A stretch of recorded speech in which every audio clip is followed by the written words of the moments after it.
Assalamualaikum warahmatullahi wabarakatuh. Perkenalkan, nama saya Nurul Fazila dengan NIM D1A1210116, Program Studi Agribisnis, Fakultas Pertanian Universitas Haloleo.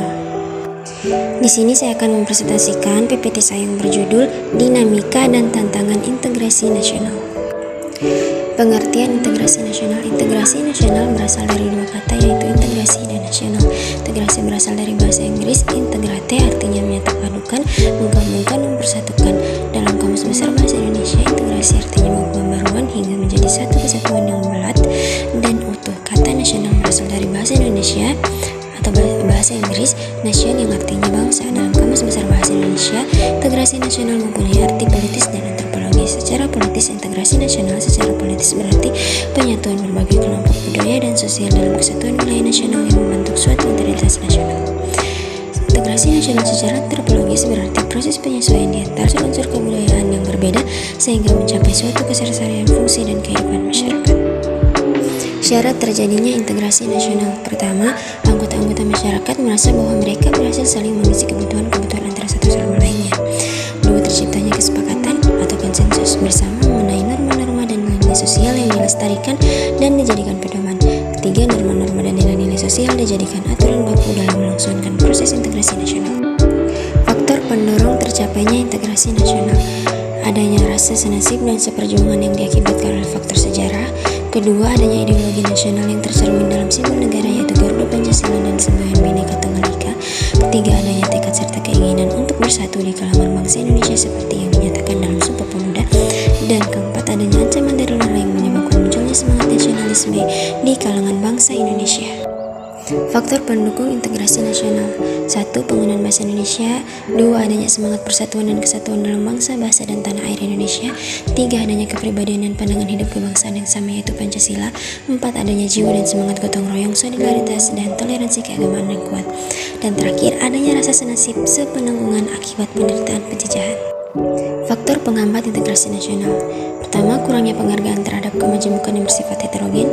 2. Kurangnya toleransi antar golongan. 3. Kurangnya kinidaran dari masyarakat Indonesia terhadap ancaman dan gangguan dari luar negeri. Adanya ketidakpuasan terhadap ketimpangan dan ketidakmerataan hasil-hasil pembangunan. Dinamika integrasi nasional dalam lingkup mahasiswa. Integrasi nasional tidak hanya tercermin dari kehidupan masyarakat secara nasional. Integrasi nasional juga tercermin dari kehidupan mahasiswa. Jika mengingat kembali proses lengsernya Presiden Soeharto, pastinya tidak terlepas dari peran mahasiswa. Aspirasi yang diperjuangkan mereka anggap memang harus untuk disampaikan dan didengar oleh pemerintah. Mereka bersama-sama melakukan demonstrasi. Mereka bersatu menjadi satu dengan satu tujuan, yaitu melengsarkan kedudukan Presiden Soeharto yang dianggap banyak sekali kejahatannya dan sangat dekat dengan KKN serta tidak pro rakyat. Dalam penyampaian aspirasi tersebut, para mahasiswa tidak memikirkan lagi dari mana mereka berasal dan dengan siapa mereka bekerja sama, tetapi yang terpenting bagi mereka adalah bagaimana caranya menyampaikan aspirasi rakyat dan melepaskan rakyat dari belenggu kekuasaan pemerintahan Soeharto. Tantangan integrasi nasional. 1. Tantangan militer. Tantangan militer ini bisa berupa ancaman militer, yaitu ancaman yang menggunakan kekuatan bersenjata dan terorganisasi yang dinilai mempunyai kemampuan membahayakan kedaulatan negara, keutuhan wilayah, dan keselamatan segenap bangsa. Ancaman militer dapat berupa agensi invasi, pelanggaran wilayah, pembunuhan tangan bersenjata, sabotase, spionase, aksi teror bersenjata, dan ancaman keamanan laut dan udara.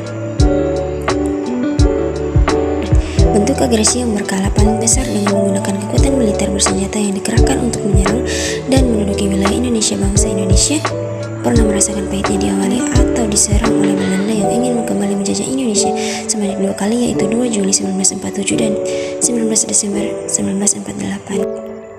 2. Tantangan non-militer. Tantangan non-militer pada hakikatnya berupa ancaman yang menggunakan faktor-faktor non-militer yang dinilai mempunyai kemampuan yang membahayakan kedaulatan negara, kepribadian negara, bangsa, keutuhan wilayah negara, dan keselamatan segenap bangsa. Ancaman ini salah satunya disebabkan oleh pengaruh negatif dari globalisasi. Globalisasi yang menghilangkan sekat atau batas pergaulan antar bangsa. Negatif yang kemudian menjadi ancaman bagi keutuhan sebuah negara, termasuk Indonesia. Tantangan non-militer diantaranya dapat berdimensi ideologi, politik, ekonomi, dan sosial budaya. Baik, itulah tadi hasil dari presentasi saya.